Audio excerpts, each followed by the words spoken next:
Tell Us About Yourself is sponsored by bonusround.ca, streaming Canada's classic game shows on demand. Dive into the golden age of television with thousands of episodes of Canadian series that defined an era from anywhere in the world, all for just $1.99 a month. From iconic shows like Let's Make a Deal and Definition to cult classics like Bumper Stumpers and The Mad Dash, bonusround.ca brings you timeless entertainment that's fun, enlightening, and affordable.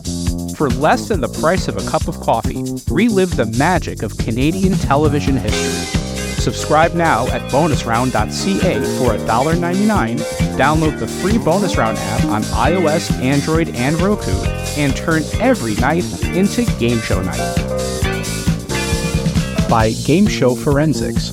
In a world where game show imperfections go unchecked, where judgment calls are questionable, and where clocks tick with unsynced inaccuracy, there is but one elite force to investigate it all.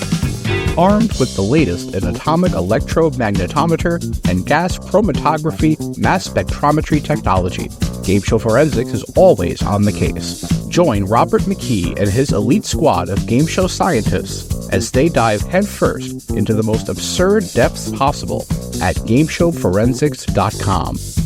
Adult discretion is advised. And by The Inn at Leola Village. Nestled in the heart of picturesque Pennsylvania, the Inn at Leola Village is a sanctuary of luxury and relaxation. Indulge in the timeless beauty of their historic suites, each meticulously designed to transport you to a bygone era of elegance and grace. Experience the culinary delights of their award-winning Italian restaurant, where every dish is a masterpiece crafted from the finest local ingredients. From romantic getaways to corporate retreats, the Inn at Leola Village offers a haven for every occasion. Unwind at the spa, stroll through the lush gardens, and let the stress of everyday life melt away. Make your reservation today at theinnatleolavillage.com or call the front desk at area code 717-656-7002. The Inn at Leola Village, an oasis of luxury. Tell Us About Yourself. Conversations with Game Show Contestants is produced in partnership with the Strong National Museum of Play in Rochester, New York, one of the largest history museums in the United States, and one of the leading museums serving families with highly interactive exhibits and programs. Since 1968, the Strong Museum has been dedicated to exploring the ways in which play encourages learning, creativity, and discovery, and how it illuminates cultural history. And their National Archives of Game Show History. Founded by industry veterans Bob Bowden and Howard Blumenthal, the archive is home to thousands of artifacts representing over 80 years of broadcasting, including props, set designs, video interviews with game show professionals, and other iconic elements from the history of television at play. For more information about the National Archives of Game Show History or the Strong National Museum of Play, visit museumofplay.org or call area code 585-263-2700. Blue 35.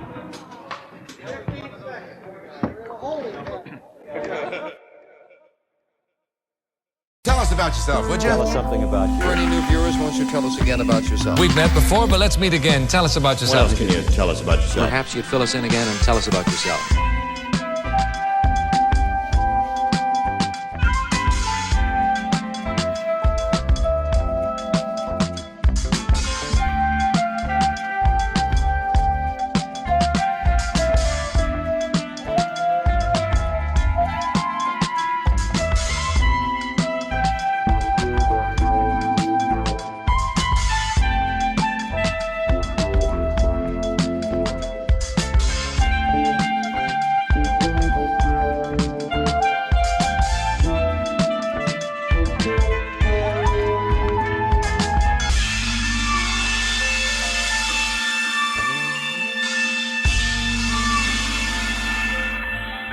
My name is Steve Leblang, and I am currently living in Los Angeles, California, on the edge of Culver City. I currently generate leads for a home comfort company. And prior to that, I spent about 4 decades in the throes of television and doing a lot of work with game shows. Steve, I ask this question of a lot of my guests, and I feel like I'm going to enjoy your answer. What did game shows mean to you growing up before you had the chance to appear as a contestant, before you got to work in the world of television? What did this type of TV mean to you? Well, I was told by my mom constantly that I learned my vocabulary from password and my numbers from concentration. We had a large black and white console TV. To give you an idea of how far back this goes, this was a unit that had a Victrola on one end and a bar in the other. So I would always have the smell of liquor when I was sitting in front of the television and watching Hugh Downs and Alan Ludden educating. That's beautiful. That's a beautiful memory. So we're talking, this is late 50s, early 60s. Not quite late 50s, Christian, but yes, early mid 60s, basically. Sure, yeah, all right, okay, yeah, early to mid 60s. That is such a wonderful time to be watching game shows, and it's such a shame that there's not much footage of that era around today. I feel like No, there isn't, but yeah, it's unfortunate. There are a lot of course. people in that era that are sort of lost to time, and I think it's very sad. Mm-hmm. Yeah, no, I mean, I kind of take this approach where, I understand that, new generations discovering all this now, but, we had no other way of watching it other than watching it live. And, when I was homesick from school, which was frequent, I would inveterately turn to lineups, the classic NBC lineup that went practically all day, and then later on ABC, and then, still later on the morning lineup of CBS. And, it got to the point where I was too lazy to change the channel because we didn't even have remotes. And you grew up in New York, right? I sure did. New York seems like the Disneyland of game shows for that era, the 60s, early Well, 70s. there was a period, I believe it was in the mid 70s, where you could go literally from about 9 a.m. to 5 p.m. And by this time we have remotes, by the way. So, you could literally watch nonstop game shows if you were savvy enough to navigate the dials. And then, you'd have a period in the early evening, between like 7 and 8:30, where you'd have 6:30 to 8:30, I think it actually was, where you'd have, another block of game shows solid. And, I don't know if there was any market, including LA, that had that solid and consistent lineup where you wouldn't necessarily have to make choices. When I was growing up watching game shows, a lot of the people on the shows, the hosts and the announcers, the host specifically, in various ways served as role models for me. They dressed the way I wanted to dress, they talked the way I wanted to talk, and I wanted to emulate a lot of the social skills that I saw game show hosts employing. Did you take any similar cues from the people that you grew up watching on TV? I don't know if they were role models as much as they were, I think, people I just enjoyed being entertained by.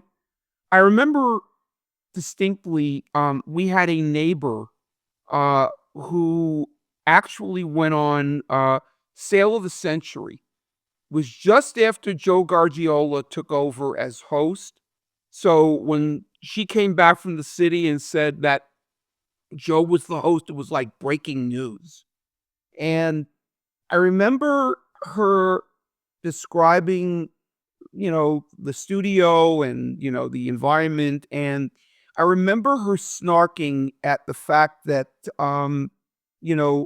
they had a guest star on who was promoting a new show that was going on the network.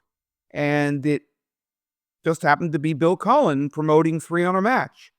And, Bill was always a favorite of mine, not to the extent that he became later in life. But I asked her, what was he like? She said, I've never seen a more hideous looking person, but such an engaging personality in my life. And this was not long after Bill had just come back from an illness. So I later learned that my neighbor was maybe being a bit unkind. But, I was just so fascinated with, what she was able to talk about. And, it kind of built a passion for me that I needed to start to actually see these tapings. And it wasn't until a few years later when I actually started going to game show tapings, frankly, a lot. I've talked to Randy West, and I've talked to a lot of other people who grew up in New York around that time when it was relatively easy to just hang out at 30 Rock, for example, all day, get tapings, get tickets to a TV taping, to a game show taping. And what's fascinating to me about all these stories is that going to be in the audience of a show seems like it was such an easy sort of thoroughfare to the people that were making the show. It seems like you could develop a career, you can develop connections based on who you talk to and who you meet. Being in the audience for a game show. Is that true? Am I reading that correctly? You're not only reading it correctly, I'll give you a couple of anecdotes to tell you how influential we were. So, there weren't as many shows taping by the time I started going in the mid-'70s. But I do recall that we did go quite often to see the show Musical Chairs. And With Adam Wade. With Adam Wade, Yeah. Exactly. In the Ed Sullivan Theater. And it was one of the few shows that actually taped in the evenings. And, as somebody who actually worked that summer, it was, a nice distraction. The show was canceled in the fall of 75. And by that time, we were back in school, and I was part of a group that was putting on a talent show. And we just crazily came up with the idea that, like, oh my God, Adam's going to need to get a little work. Why don't we ask him if he wants to MC our talent show? And we had literally no money at all. Right. We just had the guts to ask. So we were somehow able to figure out who Adam's manager was. We went to the side of the stage at the Sullivan Theater and said,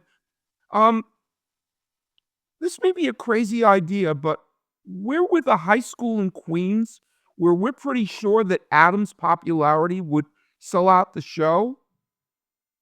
Would he be interested in coming out on a Friday night to host the show? And we'll pay for his cab. He did it. And we sold out the show. Wow. What a guy. Flash forward a year later. We're going to tapings of the $128,000 Question in the very same theater. Right. We figure we need a host for the next year's show. We somehow get the guts to ask Mike Darrow's manager. Actually, we just asked Mike himself. Turned out that Mike was coming in from Westchester, not from Manhattan, so we had to pay for his gas, but sure enough, the next year, Mike Darrow hosted our talent show. How wonderful. Let's talk about Mike Darrow for a second. That is one of those game show hosts that is just I mean, other than our circle, completely forgotten. And if you look at the stereotype of game show hosts from the 70s and 80s, he embodied a lot of that. He had the big jaw. He had the big kind of 70s slick hair. He had the suit, and he just had the movements. He moved like Guy Smiley from Sesame Street. And I think that archetype has a lot to do with his image. What do you remember about Mike Darrow, just as a person? As a person, he couldn't have been nicer to us. He literally went along with every dumb gag that we played. But yes, Mike was very tall and very game showy. And, it's interesting that, he only wound up doing that one season on Question. And as I'm sure your listeners know, he was replaced by a guy who might have been a little bit more popular, who it was the first time that it was the second time he was doing a hard question and answer show. And it turned out that was the show that people remembered when he auditioned to host Jeopardy. Incredible. Yeah. I just had a point I was going to bring up. Incidentally, Mike had dual citizenship in Canada, and even though the show was moving to Toronto for taping, Mike could have easily remained the MC. The producers just wanted to go a different direction. When you think about, no, I'm going to save that. We're going to ask that later. Okay. Steve, tell me about your friendship with Mr. Bowden. Tell me about how you met Bob, how you knew him, and just what you've experienced in that friendship. You might need a 3-part podcast for that, but I'll give you the basics. Sure. And I'm sure you've spoken to him about this. So we actually met over a game. The second day that we were both attending high school, we were together in a really boring French class.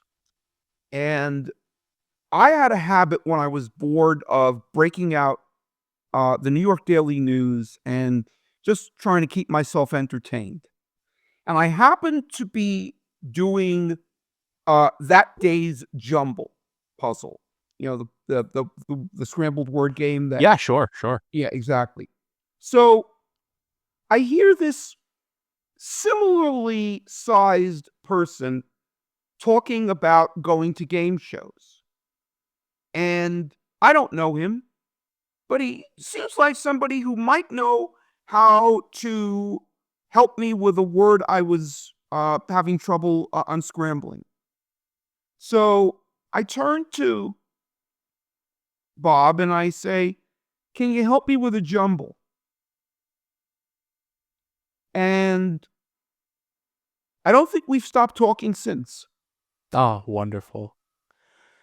That's wonderful. I love the friends that I gain through playing games and through game shows. That's a very sacred connection to have with a person. Well, and Bob had already been going to tapings for years, and he basically was the one that invited me into his little circle, and then we started going to tapings. I remember the Christmas break of that year. That was when ABC had increased the number of game shows out of New York to 3, and they were gang taping them over the Christmas holiday. So we would go back and forth between the Elysee Theater to see Big Showdown and Pyramid, and then there was the show The Money Maze that literally taped in a garage right next to the Good Morning America it was the AM America studios at 66th Street, right off Central Park West. And we would stand in snow waiting to get into this garage. And why? Because Money Maze was one of the only shows at the time that lit the audience. And we wound up being part of some of the earliest Money Maze audiences. Oh, that is a show.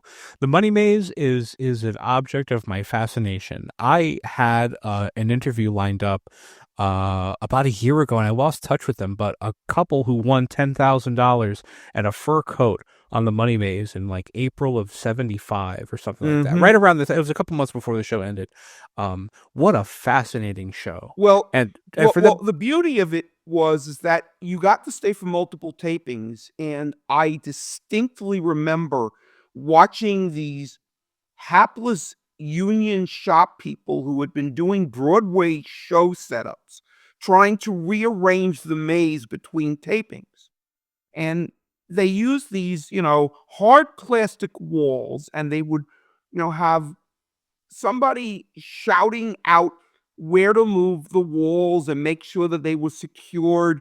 Because if you remember, you had to, circle around a button to press the button to win them the digit to win the money. And it was incredible how often they would misset up the maze. So sometimes the stop downs would be, a couple of hours longer, and naturally the producers would scream because they're paying these people overtime. But we sat there, we just laughed, and it got to the point where we'd start knowing that we were on camera, and they encouraged the audience to kind of point to the towers that needed to be lit up so that in theory they'd be helping. right, because the Nobody prizes could are in the see. maze, and the contestants are running through the maze to get the prizes. Yes. You have to hit the button to win the prize, Yes, right? exactly. But the reality is that we were so high up and everybody was focused on running through the maze. Nobody looked. It was just an optic. So we figured we weren't going to hurt anybody. So we started pointing people in the wrong direction. Of course. Rotten punks. Well, and by the way, they gave away less money. I guess that's why the producers liked us. Oh, sure. The budget savers, absolutely. Let's talk for a second, not about any host in particular, but that certain type of game show host, that archetypical Monty Hall, Tom Kennedy, Mike Darrow, like we were talking about, Bob Barker to a certain degree, that general sort of Jim Peck, I think is another one, that general class of hosts that seemed to get so much work in the 70s before that style seemed to have fallen out of favor in the 80s. As somebody who worked in TV, did you have it seems like you must have had a bird's eye view to a lot of the changes that occurred in this, in this genre of TV. I know you weren't working in TV like in '75 when a lot of the hard quizzes went away. Jeopardy went away and Split Second went away and The Big Showdown. The '80s brought about more syndicated games, and then just a different, I think, in terms of presentation, a different style of hosting than what was popular in the 70s. What precipitated that change? Quite a bit of things. So for one, I'm sure your listeners know the legend of Lynn Boland, who was basically the role model for Faye Dunaway's character in Network. And Lynn basically wanted to replace, as she put it, the Altacockers with the young studs. So, that look became prevalent. Lynn's failing was she tried to literally put lipstick on a few pigs.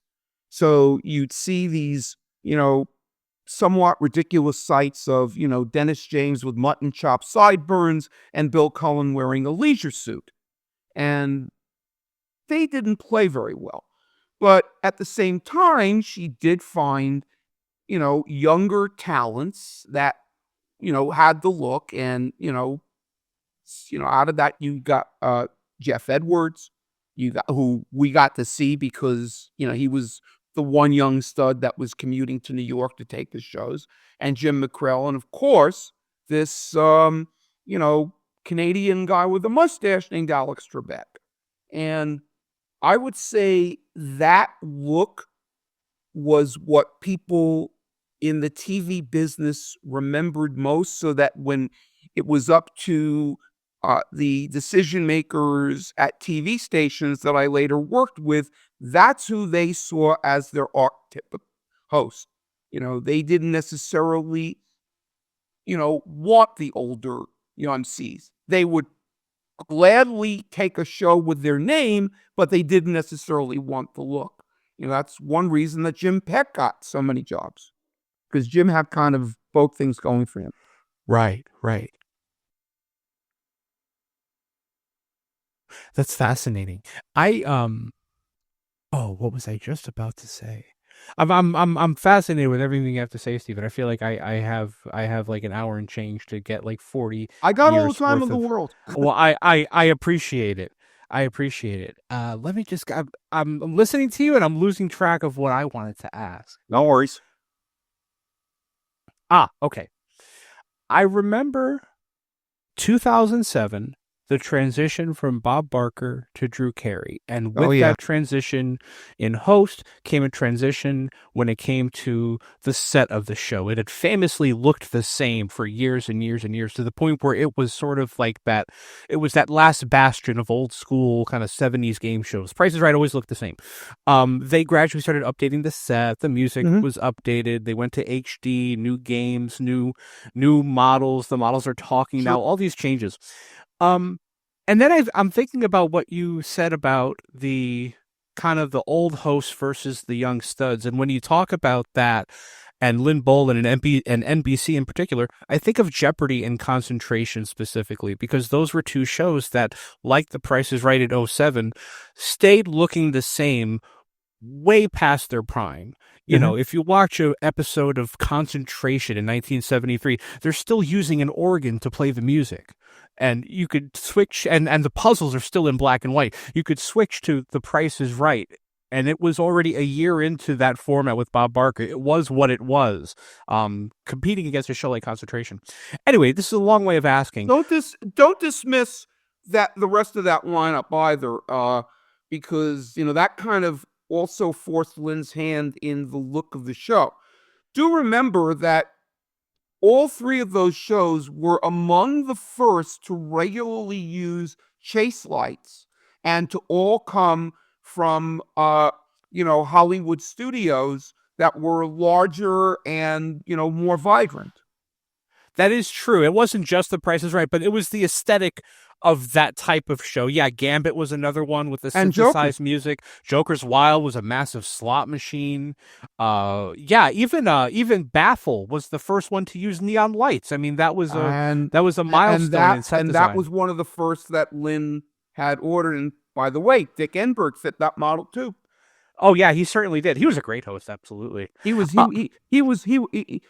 wonderful. He just was the epitome of Southern California, because he was not only known there, but he also was kind of like the young Vin Scully.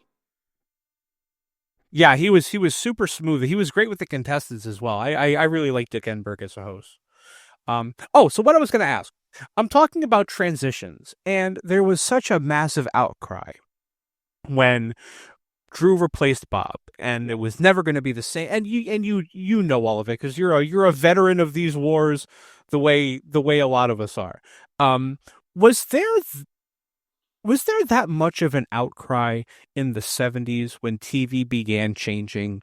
When the trivia shows went away, as somebody who was really into this type of TV, was there much of a resistance the way you'd find today? Were fans as vocal as they are today? It's a hard question, because I kind of had a perspective of only a fan. I do know that the 70s in general became more of a focus for the industry for demography. ABC in prime time kind of demonstrated that you could be first competitive and then dominant if you focused on adults 18 to 49.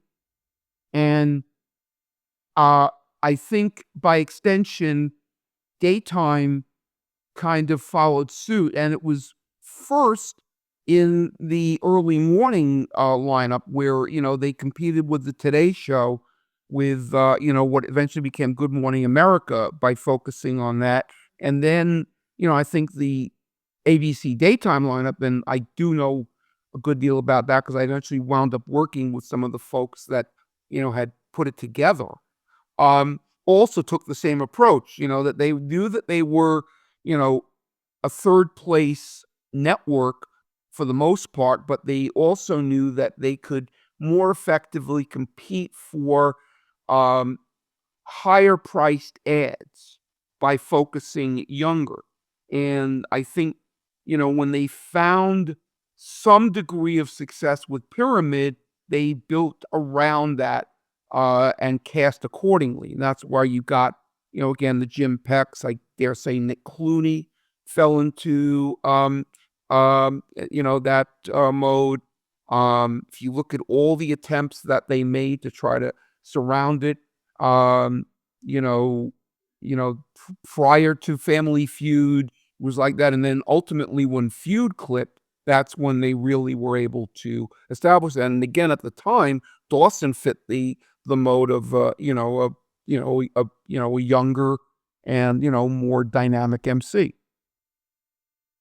And funny too. That seemed to be one of the that seems to be a quality that began to become popular in hosts. I would say with the rise of people like Bob Barker and Gene Rayburn in particular, funny hosts seemed to be at a premium in those days. Well, also remember that these were the reins were loosened because Match Game had become such a massive hit and literally reshaped, CBS's afternoons. You look at Gene's work prior to that. I mean, Gene came out of morning radio. Gene always had the potential to be quote unquote funny. It was only in the last years of NBC's Match Game that, when they knew they were going to be canceled, that he was kind of, left to his own devices. The early days of the CBS Match Game were ones where they're struggling, so they kind of took the similar approach. So once they took the guardrails off Gene and the material, that's when everything clicked. So it was, not only just the talent, but also what he was being given to work with. That was a conversation that I had online recently with some other game show friends, and I think it was brought about by an interview I did with a guy named Rossi Moriali, who hosted Temptation, the new sale of the century. Yeah, I got to talk to him about that experience, and in talking to him, I got the sense that he was more passionate about this type of TV and more passionate about Temptation than the show allowed him to let on. And the conversation got to the subject of how much of a host's personality or style when they're on a show, how much of that belongs to the host themselves and how much of that is the producer telling them to host the show this way? And consequentially, how much of a bad rap do some hosts get from fans like us who are sometimes hypercritical and protective of, the original formats when a show was rebooted? In your experience, what is that breakdown? How much of a host is the person themselves as opposed to their instruction? If you've got clout and experience, you probably have a little gravitas with a producer. In that particular situation where he was relatively unknown and Fremantle's people were hell-bent on putting their own global imprimatur on a format that quite honestly didn't work in syndication, he probably was being kept on a very short leash. And I think the early results didn't help. Sure.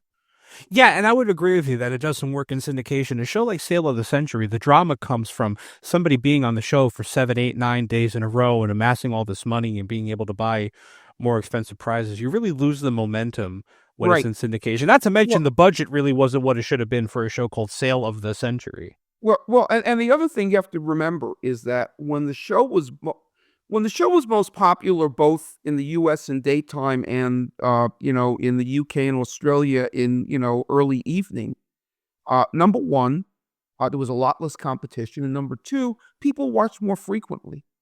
You in a given week, an average viewer would watch 3 to 4 times a week.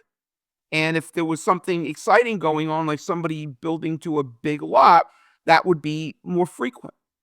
Even by 2007, the amount of average viewing across 5 days was down to about once a week. So, by definition, any show that's designed where the champion's constantly returning to go on is going to appeal to a very small sliver of the audience.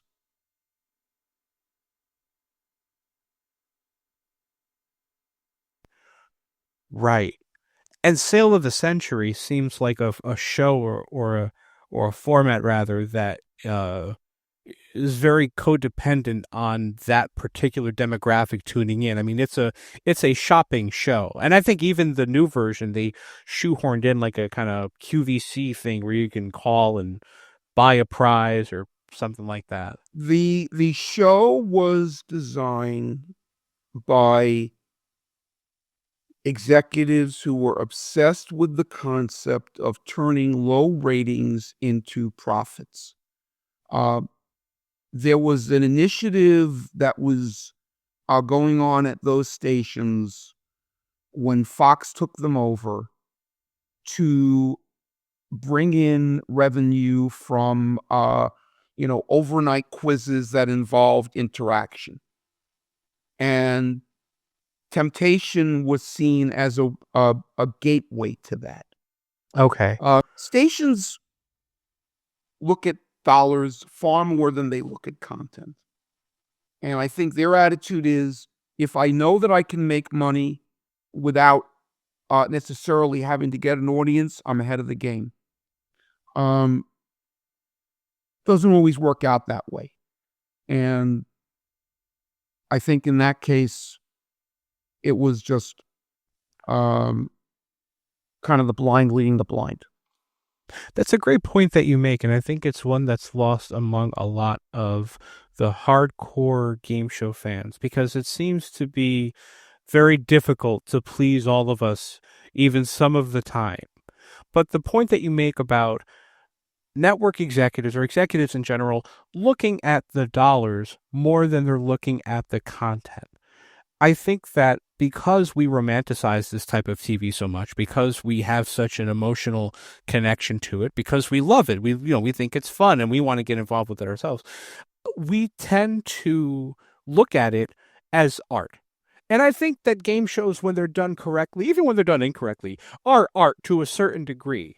But the people that are in charge of making the product and selling it and making that bottom line aren't looking at it with as romantic a set of eyes as we are. There is a classic piece from a NATPE convention where Sandy Frank is doing a pitch with flashcards to try and get station managers to buy Name That Tune. Sandy doesn't mention one bit about the new host, the new format, the tournament. All Sandy's talking about are the ratings from 10 years ago and pushing to make a deal and getting more manic every minute. And I got to tell you, as somebody who was on the receiving end of many of Sandy's pitches at the time, I would have to remind him that whatever interest we had in the show had something to do with the fact that, you were, actually putting in people other than you who knew what they were doing. And Sandy didn't care because he was just out to make a deal. I think if you go down the line and if you, look at other examples of that, I think you'll find that the majority of people who were competing were people who were very dispassionate. I will tell you that having worked with the King brothers pretty extensively in that era, Roger was the consummate salesman. Michael was a game show fan. And that combination is what got that magic formula to work so well. It seems to me that to be a game show fan in the game show industry puts you at an advantage. And I don't know that I hear that about other types of TV. I don't know that I've ever heard that you have to be a big sitcom fan, for example, in order to make it in that world, in order to pitch a sitcom idea of your own or get a pilot made or anything like that. In your experience, is that true? Are there other genres of TV in which you have to be a fan in order to get that, in order to break through?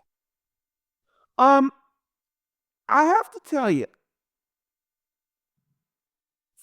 showrunners that I've engaged with in various genres are fans. Okay, I've worked with people who produced, sci-fi type dramas. A guy like Eric Kripke, okay, who did Supernatural. Eric Kripke has been obsessed with that genre since he was a kid, and he's fantastic at it. Still is.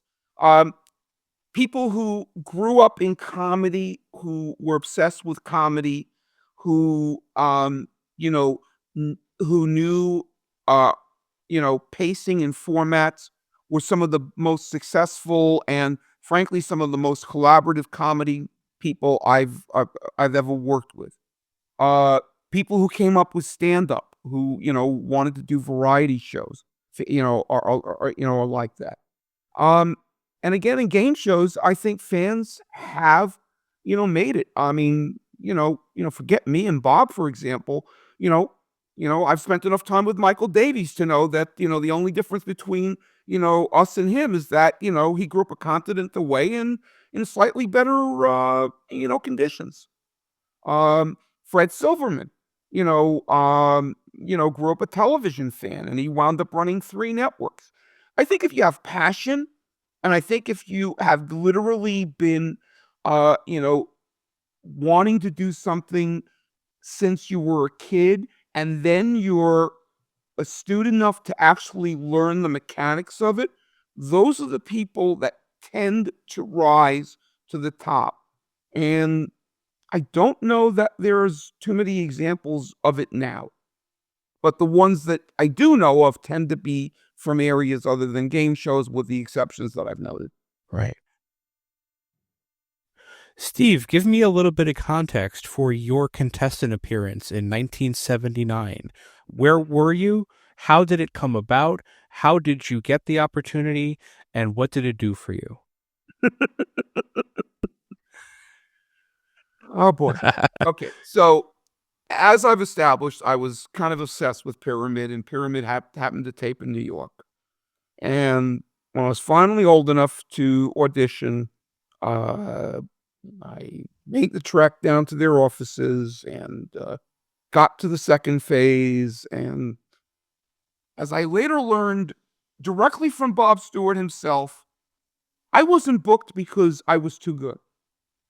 And for as crazy as that sounds, you have to remember that Bob was a businessman, first and foremost, and lucky me, I happened to audition at a time when the show's ratings were beginning to decline. It had, been downgraded to 12 noon, and quite honestly, Bob was trying to produce a show where he knew that there would be, or at least try to make it where there would be some number of winners a week, but the way that you would do that would be the kind of stack your deck in a way where you'd have contestants just good enough to be competitive, but not necessarily win.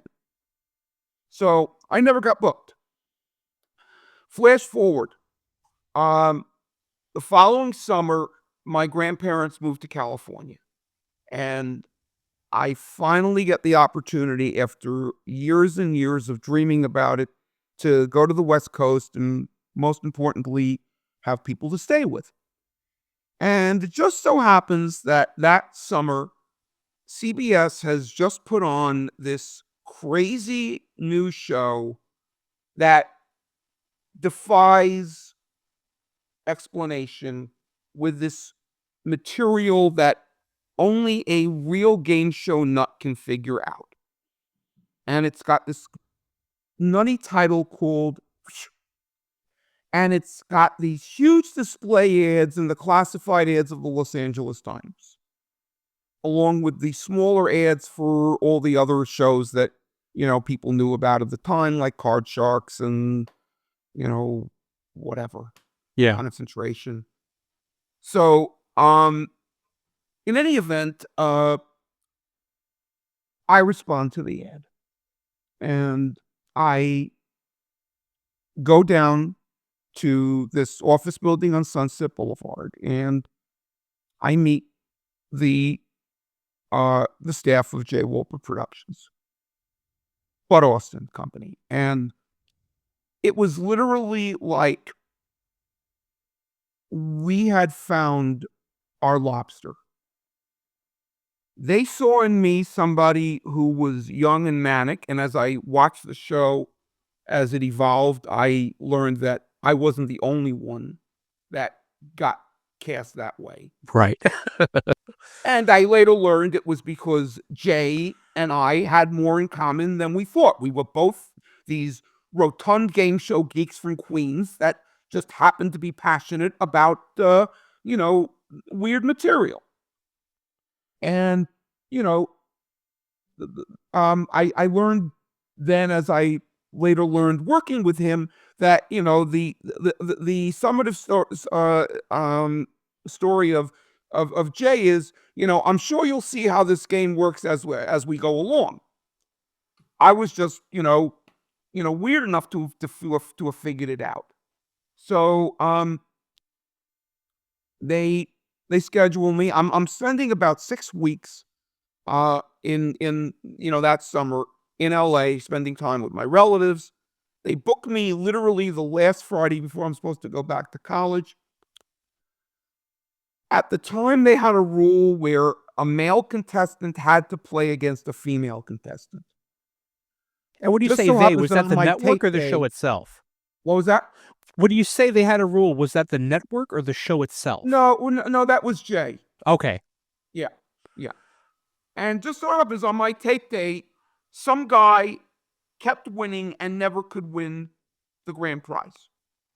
So I've got, my family sitting out in the audience, being bored to tears. My grandfather, almost 80 years old, almost gets thrown out of the studio because he can't help yelling out the answer, because he doesn't know that you're not supposed to do that, because he's never been to a television show in his life. Right.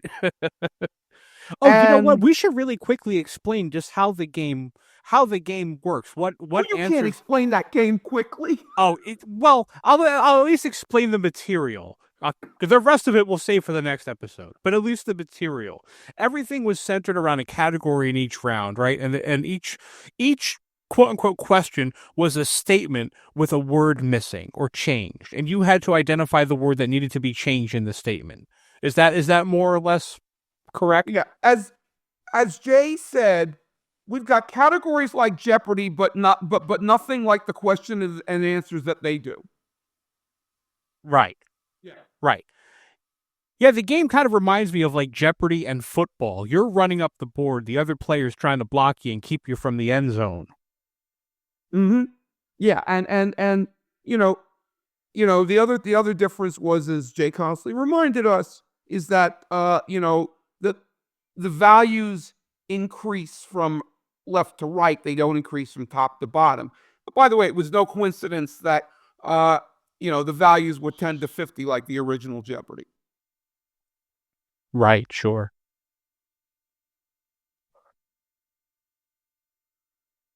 So anyway, yeah, please. No, I'm sorry. What'd you say? No, I wanted you to continue, please. Okay, sure. Okay. So, I don't get on. I go back, everything, is hunky-dory. They say, listen, if you can get back to LA, we'll gladly book you. And I say, oh my God, I would just love to be able to do it. So, sure enough, one of the things that attracted me to the show in the first place was, even if you lost, you got a consolation prize that was substantially nicer than, a set of encyclopedias and a version of the home game. You would get, a prize in the ballpark of $400 to $500. Right.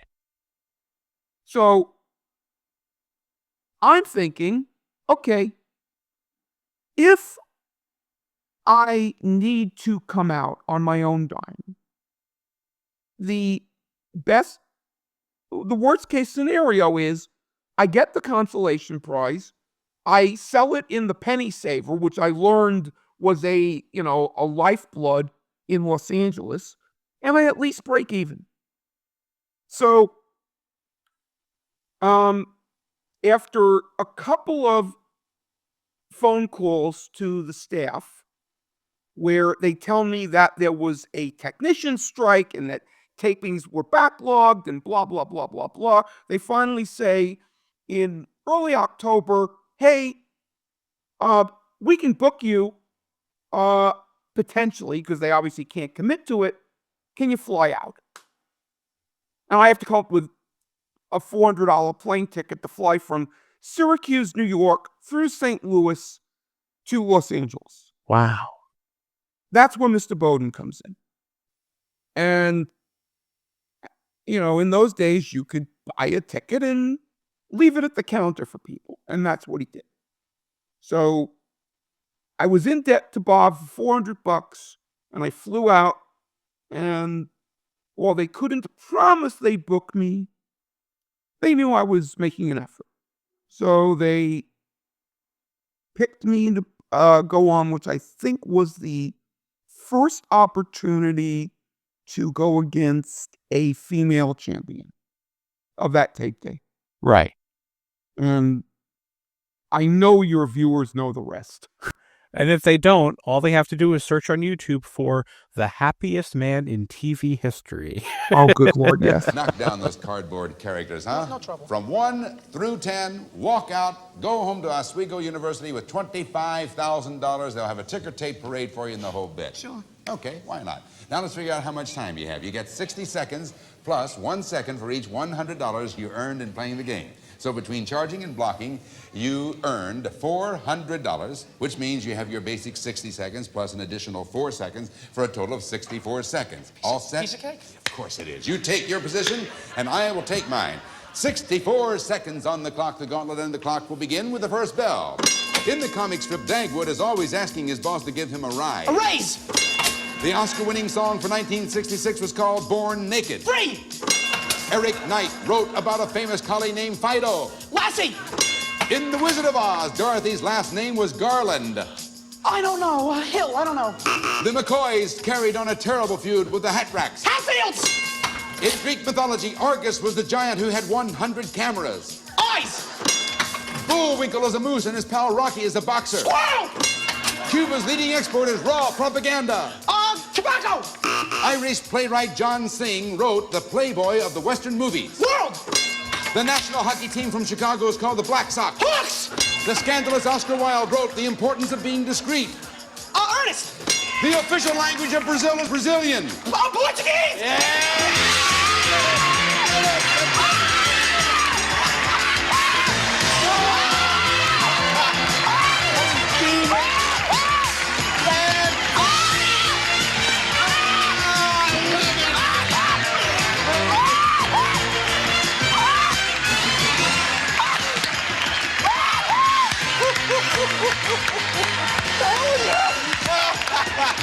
look at that. Calm down.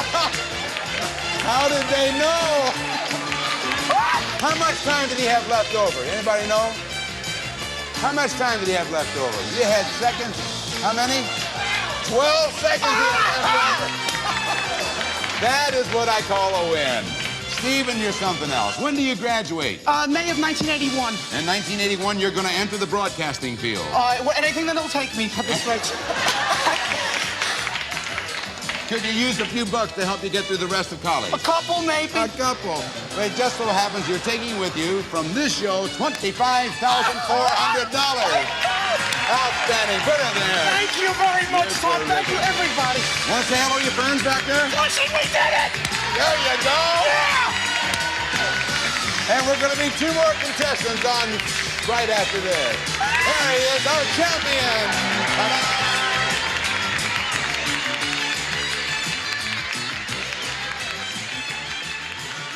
It was Jay's first show as an independent producer.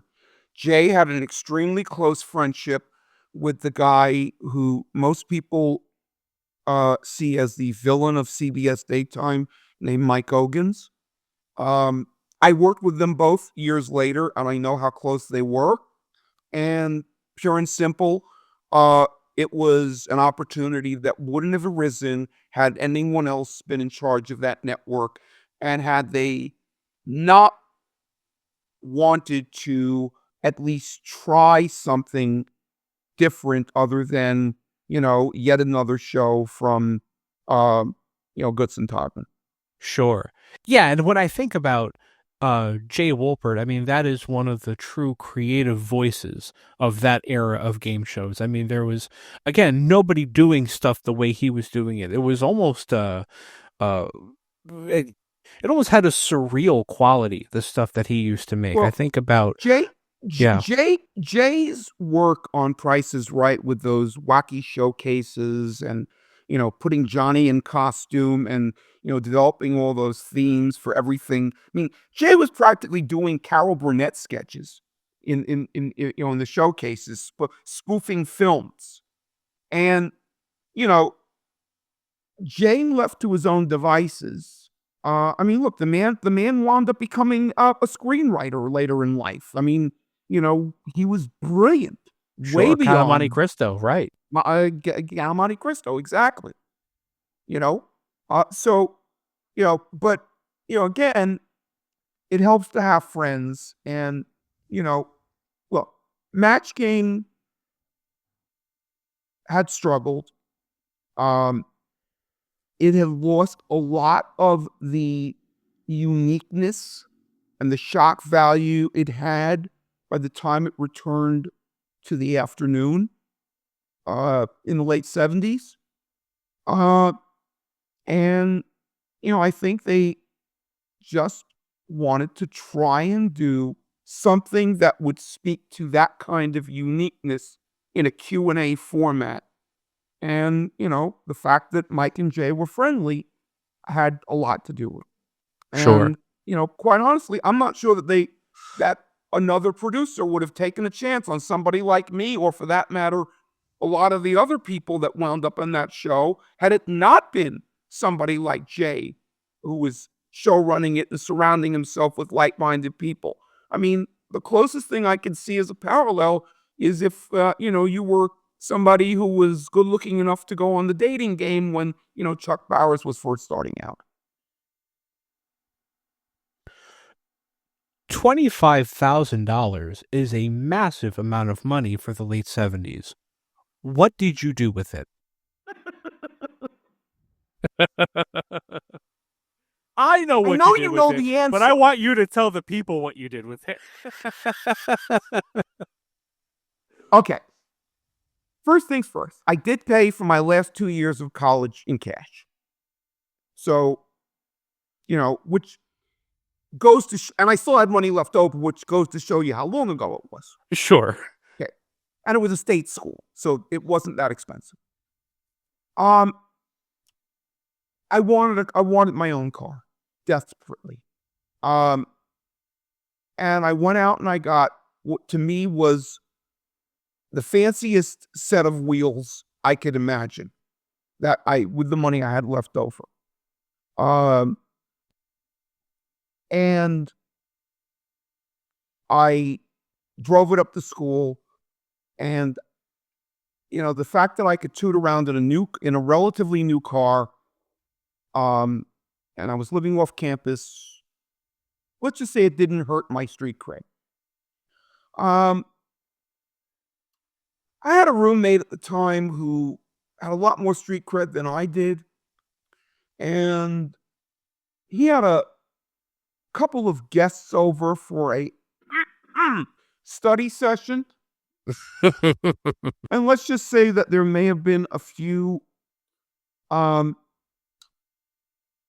things ingested or consumed, and I'm dumb enough to allow him to take these two women back to campus during a driving blizzard. And he decides to take a 15-mile-an-hour curve at 80. Ooh. And there went the car. Good Lord. Were they okay? Yeah, but sadly, he wasn't hurt either.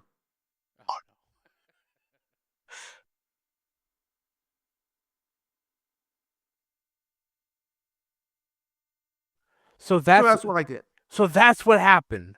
That's Yes. And in fact, around the time that crash happened, which was about a year later, I was interning for the CBS affiliate in Syracuse, New York. I wanted to be a sportscaster. I learned that I had a face for radio and a voice and a voice for television. And the guy who did feature stories, who was the backup sportscaster, thought this was hilarious. So he decides to bring a crew up to my campus, do the story about what happened. And it just so happened that my car was literally sitting mangled in a junkyard. And that was included in the story that aired on the same station that used to carry.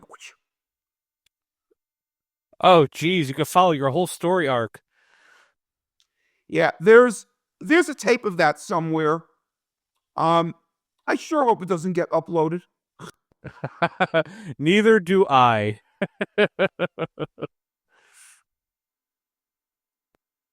So 25,000. That's how it goes. Yeah, no, but look, I mean, you're right. Look, it was the largest single cash prize that could be given away at the time. And, for what it's worth, I played the game without necessarily being as strategic as I needed to be. I only wound up getting 4 extra seconds. I think your listeners know, you get bonus time for how well you charge and block. And I hit a couple of early blocks and I decided to take the coward's way out. Sure. Yeah, the money you pick up along the way, you get 100. You get a second for every $100, I think it is, that you earn during the main game, right? Correct. So some people would get 70, 71, 72 seconds. I had 64. I'm not going to say that they might have been nice to me, but I will tell you that there were harder games that I saw played, and since I did watch almost all of them when Buzzer reran them, I kind of have a renewed memory of it, and I think I benefited from it. The other thing that happened was that there was going to be a format change. Had I not won and played on, conceivably, I could have played on the first batch of episodes that featured the celebrity partner route. So, I think they wanted a clean slate, because I don't think they necessarily wanted to have people who would start out on their own and then, having to uh, share their opportunity with, somebody who may or may not have been a viable partner. So Sure, it's less mess. You start the new format off with 2 new players. You're yeah, yeah. and as I recall, I don't think it worked out quite that cleanly. Let's just say getting rid of me benefited them. Any other opportunities to be a contestant after that? It seems like you got into the world of TV from a professional standpoint pretty soon after your appearance on the show. Well, I graduated college and I started out with ADHD, but I will share, and I don't know if this story is well known, that I actually did win a grand prize while I was an employee. Okay. So it's a little complicated, so bear with me. Sure. So, I'm in between jobs during the summer where the Family Channel launches their interactive block of shows that Wink and Bill Hillier produced. Trivial Pursuit, Jumble, Boggle, Shuffle. Boggle, Shuffle, Yeah, the interactive games. Yeah. The That's what interactive I grew games. up on. Those are my Yes, and the ones that Randy West still talks about all the time. God love That's him. right. So, anyway, it was a really big initiative for the channel because, again, Tim Robertson, and I know this because I wound up working for the man, saw dollar signs, and he thought there was going to be this groundswell of revenue coming in from daytime. So they initially did their interactive phone blocks where you'd pay a fee to play along on your touchtone phone with both East and West Coast feeds. So I'm on the West Coast, which proportionately is 20% of their footprint and has a lot fewer game show obsessives that were calling in at the time. So somehow I wind up winning one of these play breaks for a bottle. And the format was, if you win one of those weeklies, you get entered into a finale where they call you to compete for a grand prize, which was supposed to be a weekly prize that would be a cruise for 4 to the Bahamas. This was budgeted, I believe, for 26 weeks. Randy could fill in the details, but Sure. after 6 weeks, the viewership is so awful that the channel decides we're going to forget about the West Coast feed. And they also forgot about the tournament that was supposed to have these winners come back. So I never did get the call back. So in my unemployed and manic fervor, I decide to call Virginia Beach and explain to this executive in charge of the show what happened. And let's just say that he probably needed to do a little bit more penance that week than he normally would. And again, I know this because we later became colleagues and he confirmed to me all this. Sure. So, what they decided in my case was our fault. We have all of these cruises that we were supposed to give away. Why don't we just give you one of them? Since we don't know if you would have won or lost. Sure. So I wind up winning a cruise for 4 to the Bahamas on the Big Red Boat, which the big attraction is you get to spend a breakfast with people dressed up like Looney Tunes characters.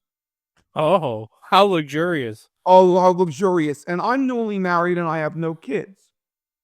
So I figure, who do I know that's got a small child that would like to go on a cruise for free? I think we both know who the answer to that is. And did he have a good time? He ate a lot of food, and his daughter loved having breakfast with Bugs Bunny. But we Oh, couldn't. wonderful. But we couldn't take the trip until about a year later, and by that time, I'm employed by the parent company of the Family Channel.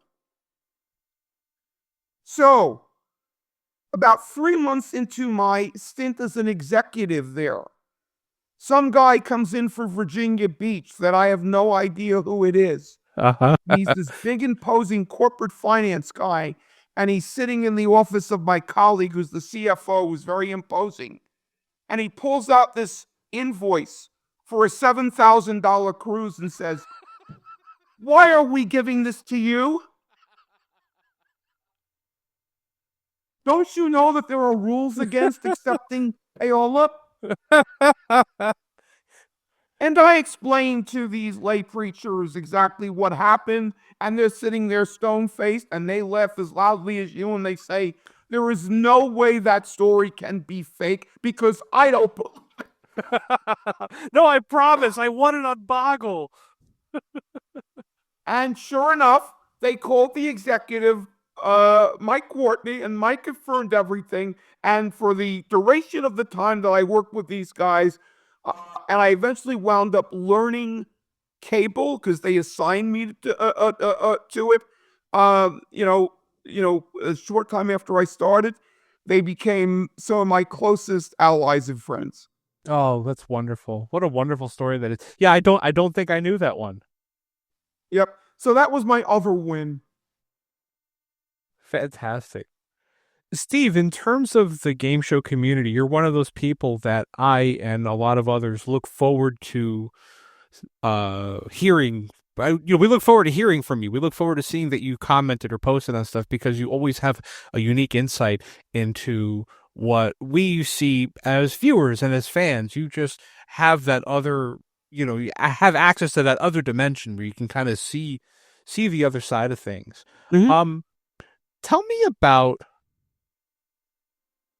in your experience, I don't know the proper terminology, but in your experience selecting shows to be aired, you're building a schedule, you're looking for things to put on the air, and I'll talk about game shows specifically. I know you dealt with a lot of other genres, but it's a game show podcast. Tell me about some of the shows that you had the opportunity to greenlight that you didn't, that just didn't work, that were ridiculous. What do you remember about the ridiculous ideas that you've seen in your time as an executive?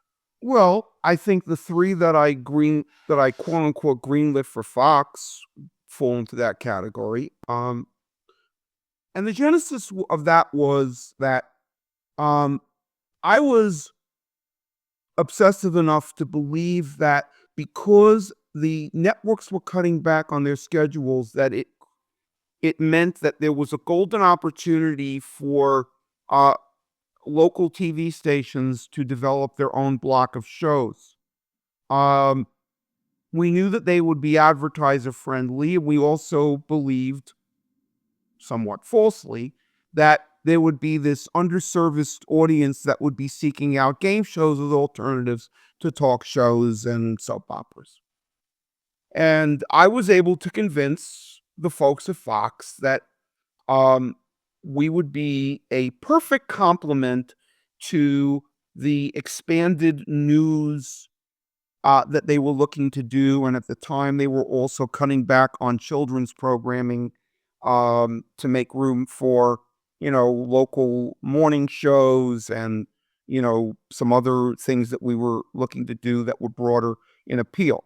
So, give me this little day part and you guys finagle around with, a current affair and, everything else, which another show that I had a part in launching. So I figure that, because I've got, 7 of the 10 top markets in the country. I can, pick and choose what I want, and I can bring people to their knees. And what I later learned was not everybody's willing to play that game. And so I greenlit 4 shows, one of which never made it to air, a revamp of All Star Secrets. 3 did get on the air. 2 went out of production very quickly. 1 I got involved in a lawsuit with. And the one that survived was one that required a partnership with Canada. And I have a lot of executives who hated the fact that the host, who wasn't Alex Trebek, kept pronouncing it talk about instead of talk about. So I think those are 3 pretty good examples of being wrong. I love Talk About, and I had the opportunity to interview Wayne a few years ago when the documentary about the search for Canada's lost game shows I remember had come about. Yeah, I interviewed him for BuzzerBlog. He was great to talk to. He's a great guy, and the best part of that is that Talk About and The Last Word both shot in Vancouver, and I got to spend an extended amount of time in Vancouver in September. And let me tell you something, if you have not been to that part of the country that time of year when it's light out till 10 o'clock and it's warm, for God's sakes, please do it. It's phenomenal. Oh, wonderful. That sounds wonderful. Word games make really good game shows, don't they? And I'm sure in the context of the success of Wheel of Fortune, I'm sure that had something to do with word games kind of coming into vogue in the late 80s, like The Last Word and Talk About. And I know those weren't very popular shows, but they made it to air. Well, again, the model was already established by the USA Network. Okay, Canada was becoming a very viable co-producer, and the fact that frankly Alex and Peter Jennings were popular at the time, with the exception of my general managers, most people could put up with Canadian accents. So what we wound up doing, for example, with Talk About is, we had Wayne, but we had this little problem with contestants. So when we, knew that we were coming to America, we started doing contestant auditions in Seattle, and then we put, 12 of them on a bus for a 3-hour trip and do a couple of tape days with American contestants. Let's talk for a little bit. And I wonder if we could do this. This is going to be a treat for the people that you and I know that listen to this. Steve, I wonder if I shout out some names, if you could tell me what you remember about working with this person, if you've worked with them. Yeah. Yeah, can we try that for a little while? Why not? All right. Let's see. Chuck Woolery. Yes. By the way, a lot of this I've written about on my blog, and I can't not put in a plug for that Leblang. I'll just share the story that I got to work with Chuck on Home and Family, the 2-hour tour de force that the Family Channel thought could be It's Good Morning America. And Chuck just happened to be working as a co-host with a woman named Christina Ferrari, who happened to be the wife of the chairman of the parent company of MTM and the Family Channel. And let's just say that Chuck was not as much of a problem with our viewers as she may have been, but let's just say that I couldn't possibly put my career in jeopardy by being that honest. And Chuck and I had a couple of conversations to that effect that established at least a rapport. Okay. I don't think I understand, but if you can't explain, I understand that as well. This is going to be memorialized over time, and I have no idea how litigious some people will be. Understood. We will go no further. Thank you. Oh, Dick Clark. Oh boy. Bob talks about Dick as sort of a second father, and I can understand why. I will just tell you that one of the greatest honors of my life was to have Dick call me and visit me personally, no matter where I was, to get my take on opportunities for his shows. And even paid me a couple of times when I needed money. Dick was a legend. Dick was a consummate professional, and I will tell you that his ability to multitask, and I saw this many times backstage at Pyramid because I was involved with the syndication of the 80s version of Pyramid. Dick could be both mogul and employee almost seamlessly, and I really don't know anybody who can do that these days. What do you mean? What do you mean by that? In other words, Dick was a hired gun for Bob Stewart, okay? Dick didn't need the money. Dick, you know, took Pyramid at a time when when he was just starting to establish his production company. And frankly, he wanted to branch out. Dick had hosted game shows in the 60s and had not been very successful with them. But, Pyramid became, a massive success. ABC, allowed him to cross-promote Bandstand liberally. How many times did he sign up? We'll see you on the Bandstand tomorrow. Sure. So, he came back basically as a favor to Bob more than anything else.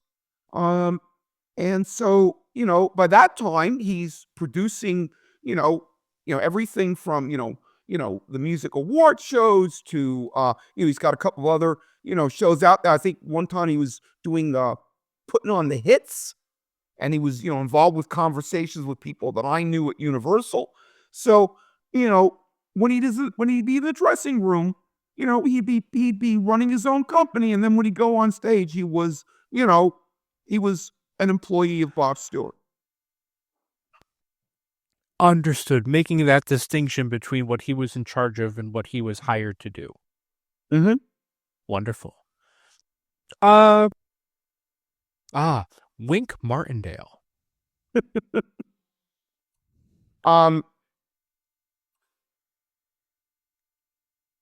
Wink is unique. He is one of the more grounded people I've ever met. I think a lot of that has to do with his upbringing.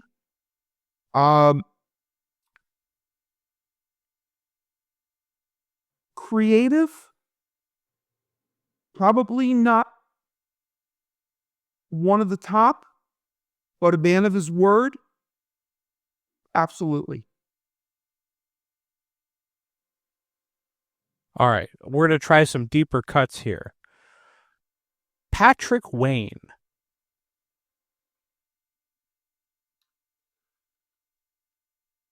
I never worked directly with Patrick, but I knew a lot of people who did. And I will simply tell you that a friend of his who I did work with was David Hasselhoff. And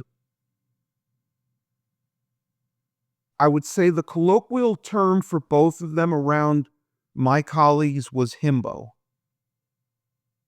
And okay. I'll leave it at that. Sure. Well, speaking of which, how about John Davidson?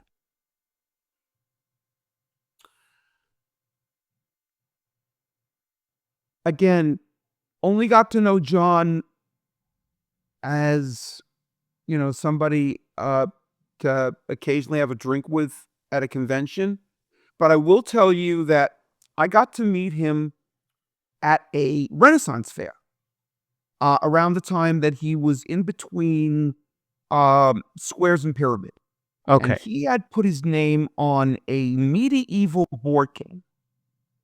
And he supposedly designed the game, but needed a script even then to explain it.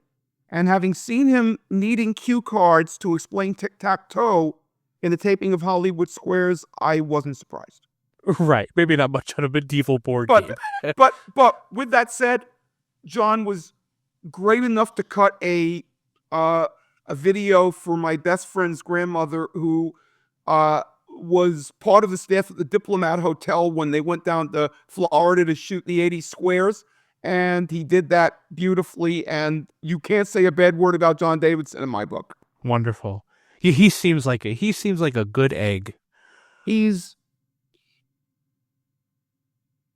who he is. Yeah, sure.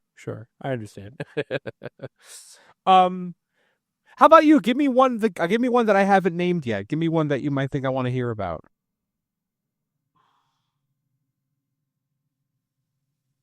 You talking about a talent? Talent or producer? I'll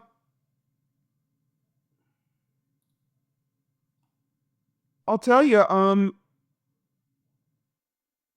I think all the people that worked for Bob Stewart, including Bob himself, became personal friends, and some who are still with us are still friends. Bob had a very special relationship with the person I worked with at Fox. And because Bob knew my passion for the show, I got to be privy to a lot of things involved with the syndicated pyramid. And then Bob was trying very hard to get a few syndicated shows launched. We did do Jackpot together. And again, I blame the folks that Bob chose to be in business with, not Bob. But Bob would send a contingent down to Natby that would usually be him, Anne-Marie Schmidt, who, as I think most people know, Bob had a lifelong relationship with, Dave Michaels, Francine Bergman, Aaron Perry.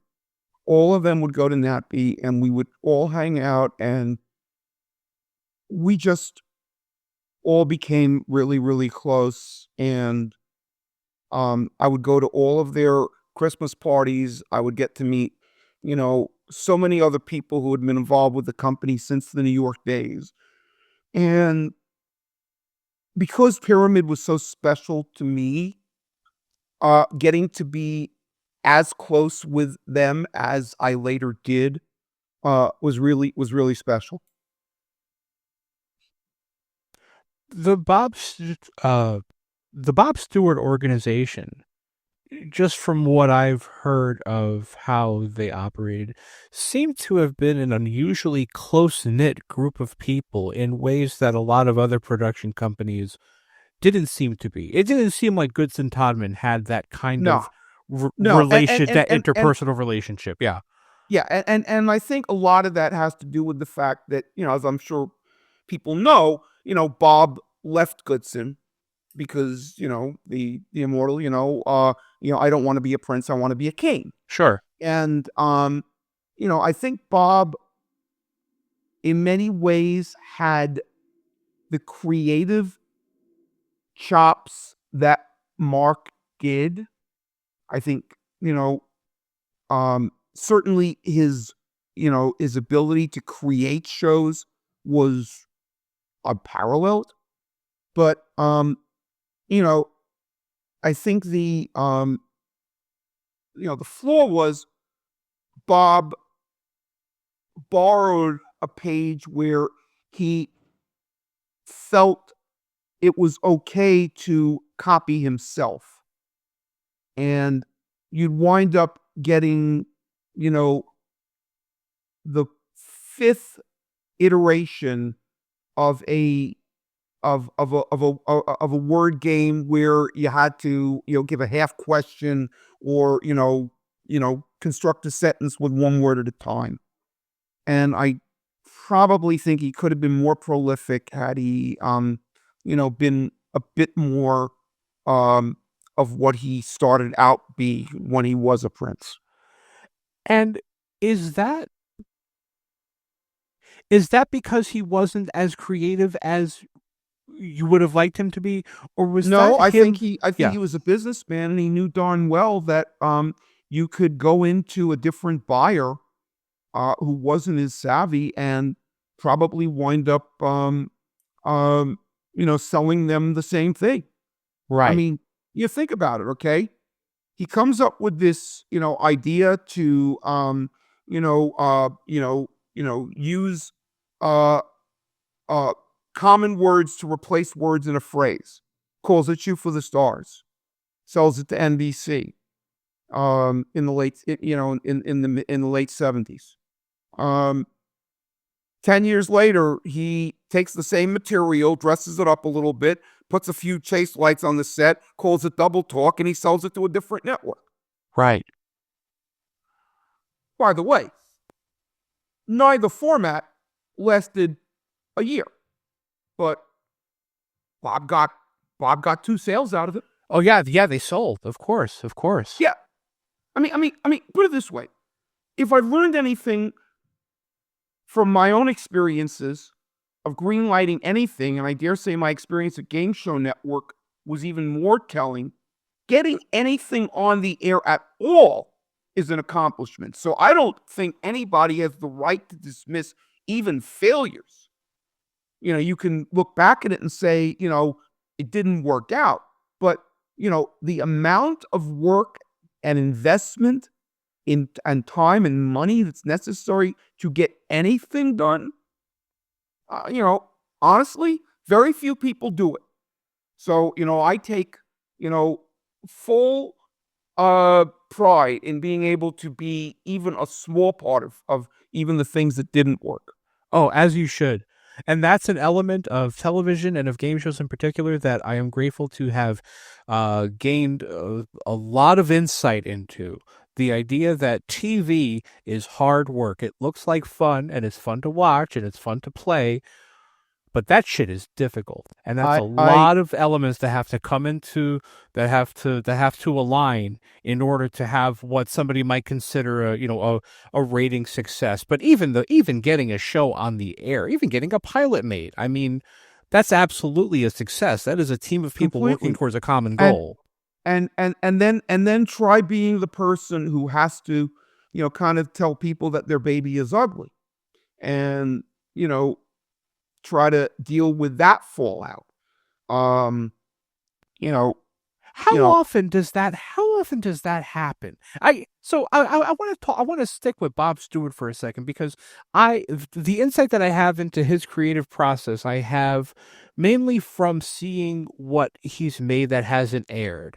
They say for every game show that hits the air, there are 10 that don't. And he seemed to have put together a lot of ideas that never made the air. And it seemed to me that he just had this drawer of gameplay mechanics that he could slap together and make a format. There was the 3 on a match board in there somewhere, the double talk type questions, the riddles, the pyramid kind of word association, the 1 word at a time mechanic. It just seems like he had this arsenal of interesting little wrinkles that he could put together and make a format out of. Bob always had this knack of folding in Chinese dinners to a lot of his pilots, and the reason that some people have shared is because the man literally put together formats the way people put together menu selections at a Chinese restaurant, one from column A, one from column B. Yeah, right. Fried rice, egg roll. Yeah. No, exactly. But that's exact. Yeah, and just watching them, that's what it seems like. And having worked with him, how do I ask this? I'm just going to ask it. Does it ever happen that in the middle of taping a pilot for a show, you guys turn to each other and say, this isn't working. Or he realizes that the format is just not what it's not what we thought it was going to be. And how do you rally the troops to continue making that show? How do you get the support that you need for a project like that when you realize in the middle of it that it's not what you thought it was going to be? I did not have that experience myself on the ones that I was deeply involved with, but I'm well aware that a lot of producers did. And I liken it to, when I would come back with research results where the audience rejected a concept, and then you have to go back to the producers and say, look, you can be as passionate about what you're doing as you choose, but do you want to be a creative, or do you want to make money? And do you want to increase the chances that your audience will like it? And that's the way I would position it. It's like, this isn't about me. This is about who your aspirational viewer is. So, that's what I'd inject in terms of, going through run-throughs and, yeah. And the assumption is, by the way, by the time you get to a pilot stage, you've been through enough run-throughs where you can make the kind of changes that you're talking about. I've been through, projects in the run-through stage where, things were changed. I mean, I'll tell you, this anecdote. I got to be part of the development of Quiz Kids Challenge, and one thing that became obvious when we were watching the run-throughs was that the material and the structure of the game was exceptionally repetitive. So, I sat there with their showrunner and his boss, who was willing to let me do anything because I was the client. And we restructured the second round of the show so that, basically you had to rely upon each of your teammates to give a correct answer in order for you to win the maximum amount of money in a round. It didn't make a darn bit of difference because the show really didn't work. And frankly, by the time it aired, I had moved on. But at least I got to, be part of a process where we saw that there might have been a better way to do something. And what we did was we sold it to people saying, look, we're just trying to improve the odds that we're all going to be working. Steve, in closing, and thank you so much for giving me so much of your time. Oh, and thank you. I could listen to you for hours, man. Thank you for all of this. Oh, we're going to do a part two. We have to. We have to. There's too much. We have to do a part two. But at least in closing for this one, doing the type of podcast that I do and being involved in the game show community to the degree that I'm involved, and being able to create relationships with people that I know online, and just being a part of that circle, I realize that there are a lot of obsessive game show fans for many reasons. There are a lot of us that overanalyze these shows, that react in anger or disgust, to changes that we don't like or reboots of shows that we have fond memories of. What's one thing you wish that segment of this fandom knew about the game show industry?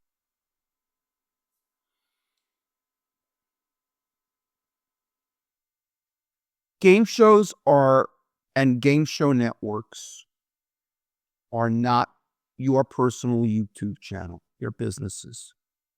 When I got the chance to head up scheduling and strategy for Game Show Network, one of my old bosses said it was like putting Dracula in charge of the blood bank. And, I came in to that position with a lot of the belief that I could be the voice of the fan. And I think that's one of the reasons that I was able to get that opportunity in the first place. What I learned far more than at any stop previously was you've got to hit numbers and not just ratings. You've got to hit budgets. You've got to, at least attempt to keep your bosses happy. And you don't necessarily get the opportunity to do exactly what you want or how you do it. Okay? One thing I think people forget is, why do certain episodes of old shows get skipped? Okay? Variety of reasons. The physical tapes may have deteriorated. They don't meet broadcast standards. You can't air a black and white grainy tape on a network and expect advertisers to pay for it. These days it's increasingly difficult to justify airing content where in today's contemporary structure, the content might be deemed objectionable. Okay, that's particularly it's not just fur coats. And most importantly, you have to look at who your most likely viewer that you wouldn't otherwise get is going to think. Because bluntly, the people who obsess and complain, and I'm guilty of telling this to them maybe a little too directly, is you're watching anyway. You're hate watching if you're anything. Okay? We're not worried about you. And I started getting letters from and emails from people like that, and I basically told them that. It's like, have you stopped watching? You know my schedule better than I do. So you have to be a little bit more understanding of the task at hand for the people who actually are getting an opportunity to entertain you with more than just simply, your personal YouTube feed. And I think, a handful, I dare say, folks who read BuzzerBlog and who, listen to your shows are part of that category of the enlightened and informed, will appreciate that. And for those that haven't, I think they should be, paying a little bit more attention to folks like you.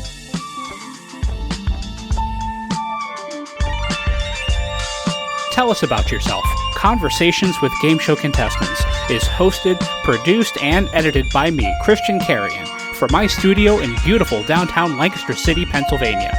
Co-executive producer Cory Anotado. Researcher Chuck Donegan. This has been a production of BuzzerBlog, the most popular game show website in the world, in partnership with the National Archives of Game Show History at the Strong National Museum of Play in Rochester, New York. For more information, visit museumofplay.org. Thank you so much for listening. I'm Christian Carrion. Good night.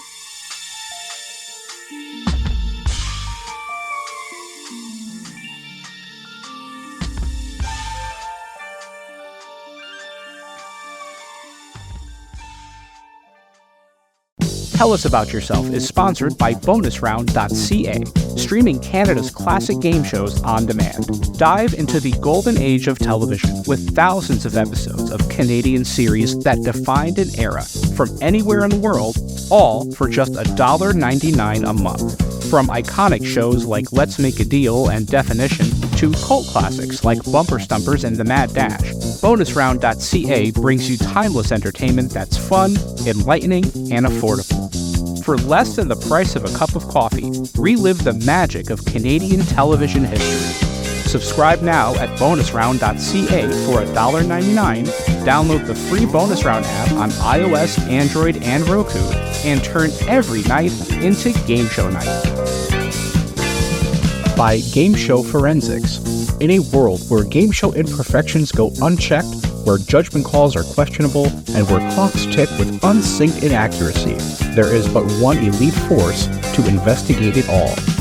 Armed with the latest in atomic electromagnetometer and gas chromatography mass spectrometry technology, Game Show Forensics is always on the case. Join Robert McKee and his elite squad of game show scientists as they dive headfirst into the most absurd depths possible at GameShowForensics.com. Adult discretion is advised. And by The Inn at Leola Village. Nestled in the heart of picturesque Pennsylvania, the Inn at Leola Village is a sanctuary of luxury and relaxation. Indulge in the timeless beauty of their historic suites, each meticulously designed to transport you to a bygone era of elegance and grace. Experience the culinary delights of their award-winning Italian restaurant, where every dish is a masterpiece crafted from the finest local ingredients. From romantic getaways to corporate retreats, the Inn at Leola Village offers a haven for every occasion. Unwind at the spa, stroll through the lush gardens, and let the stress of everyday life melt away. Make your reservation today at theinnatleolavillage.com or call the front desk at area code 717-656-7002. The Inn at Leola Village, an oasis of luxury.